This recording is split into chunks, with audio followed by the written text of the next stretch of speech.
मुटु गाठो पर्यो होला ऐठन हो कि झ्यापै आमा हजुर मलाई सम्झी नरुनु है ट्याक्कै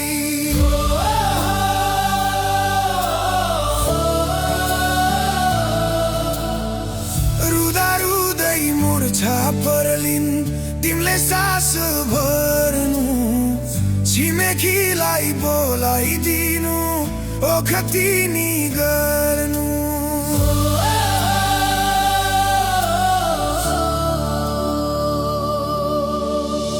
लैजा खबर है हावा पीर व्यथा मैतिर दिनु मेरी आमालाई सन्चै छ भन्दिनु।